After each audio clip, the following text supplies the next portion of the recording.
Hey, what's going on, guys? So welcome back to the third video of the web crawler. So in this video, basically what we're going to be doing, we're going to be creating a function which would let us get all the source of the image. So we were scraping this website, this blog scraping hub, and so we're going to be basically getting all the images which are inside the a tags. So in our last video, we have scraped all the links. So in this video, we're going to be getting the src attribute of the image. So without any further ado, let's quickly start today's video. Okay, so first what I'm going to do, you need to import this url lib.request. So if you want to download any image, and then first what I'm going to do, right here def and image crawler. Okay, and here instead of link getter we can write link crawler. And yeah, so and then I'll just copy this stuff from here and I'll just paste it in. So link, instead of link, I'm right here image img, and here src.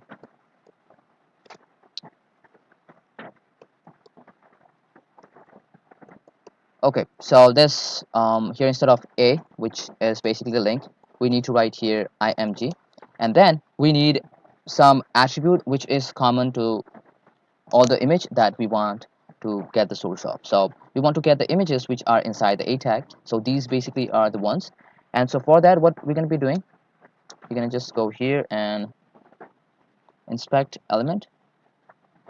And so as you can see, so these basically are the images, and this is the element. So they have this class of hs featured image, so we can use this.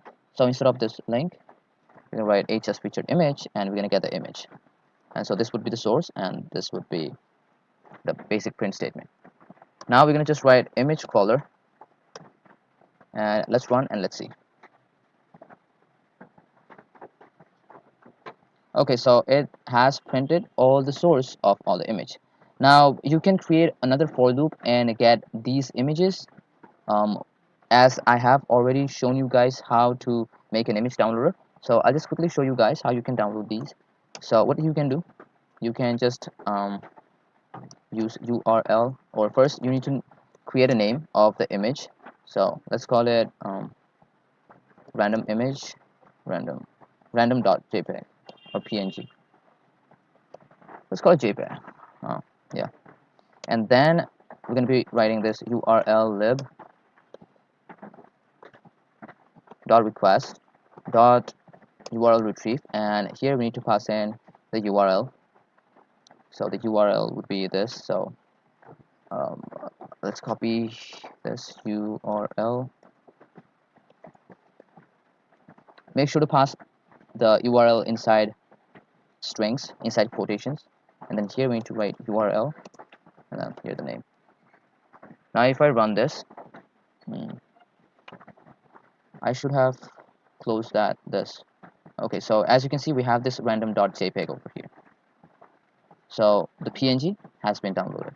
So basically you can create a for loop, and then you can download all the images from that website with this method. So that's it for today's video. I hope you guys learned something new. So if this video was helpful, make sure to like, and if you're new, if you haven't subscribed, make sure to go and subscribe.